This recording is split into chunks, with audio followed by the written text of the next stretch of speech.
Hello बच्चों, let's see this question.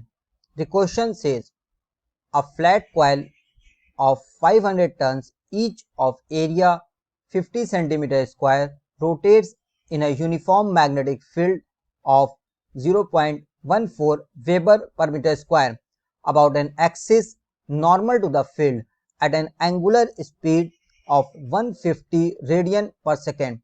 The coil has resistance of 5 ohm. The induced EMF is applied to an external resistance of 10 ohm.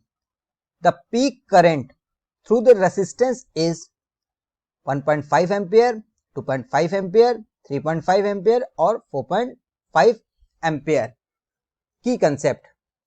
ये question based है electromagnetic induction के concept पे और induced EMF induced current के concept पर। whenever there is a change in the magnetic flux, जब किसी coil से लिंक्ड मैग्नेटिक फ्लक्स वेरी करता है तो उस कॉइल में एक ईएमएफ इंड्यूस हो जाता है, जनरेट हो जाता है। इस फिनोमिनन को हम लोग बोलते हैं इलेक्ट्रोमैग्नेटिक इंडक्शन और इस ईएमएफ को बोलते हैं इंड्यूस्ड ईएमएफ। और अगर सर्किट कंप्लीट है तो उसमें करंट फ्लो करने लगता है, जिस करंट को बोलते हैं induced current. So this question is based on the concept of electromagnetic induction EMI and induced current. Let's see. इस क्वेश्चन में हमें दिया है कि एक फ्लैट कॉइल है, सपोज दिस वन,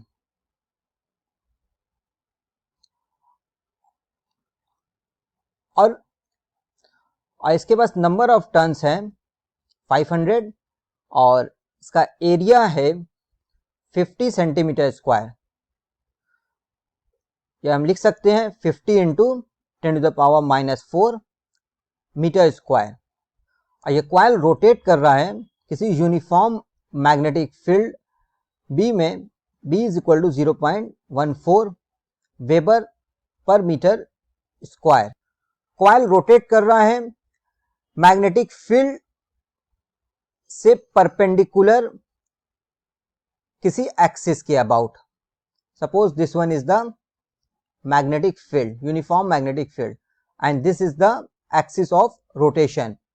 So इसी एक्सिस के अबाउट कॉइल रोटेट कर रहा with angular velocity omega. Omega is equal to 150 radian per second. We have to determine induced current जो फ्लो कर रहा है किसी external resistance R1 is equal to 10 ohm में। कॉइल का रेसिस्टेंस है R2 इज इक्वल टू 5 ओम। हमें peak current की वैल्यू बताना है, तो सपोज कर ले रहे ये पीक करंट I0 है। हमारे पास फॉर्मूला है इस कॉइल में प्रोड्यूस्ड ईएमएफ का, EMF E is equal to NB A omega sine omega t. क्योंकि हमें मैक्सिमम करंट, पीक करंट की वैल्यू बताना है तो पीक ईएमएफ लेंगे। पीक ईएमएफ होगा E is equal to E0 is equal to NB A omega, sine omega t की value 1 होगी पीक ईएमएफ के लिए। सो पीक करंट की वैल्यू हो जाएगी I0 is equal to E0 upon total resistance.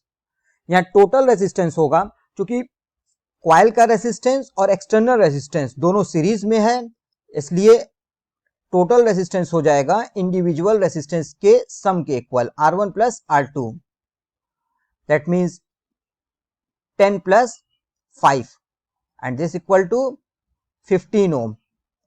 इसलिए I0 की वैल्यू हो जाएगी E0 अपॉन 15। E0 की वैल्यू पुट करने पे NB A ओमेगा अपॉन 15, सारी वैल्यूज पुट करने पे n की वैल्यू है 500, b की वैल्यू है 0.14, एरिया 50 इंटू 10⁻⁻⁴ और ओमेगा है 150। So this whole divided by 15। Solve करने पे I0 की वैल्यू आएगी 3.5 ampere. So the final answer is option number 3, 3.5 ampere. Hope you will understand it well. Best of luck.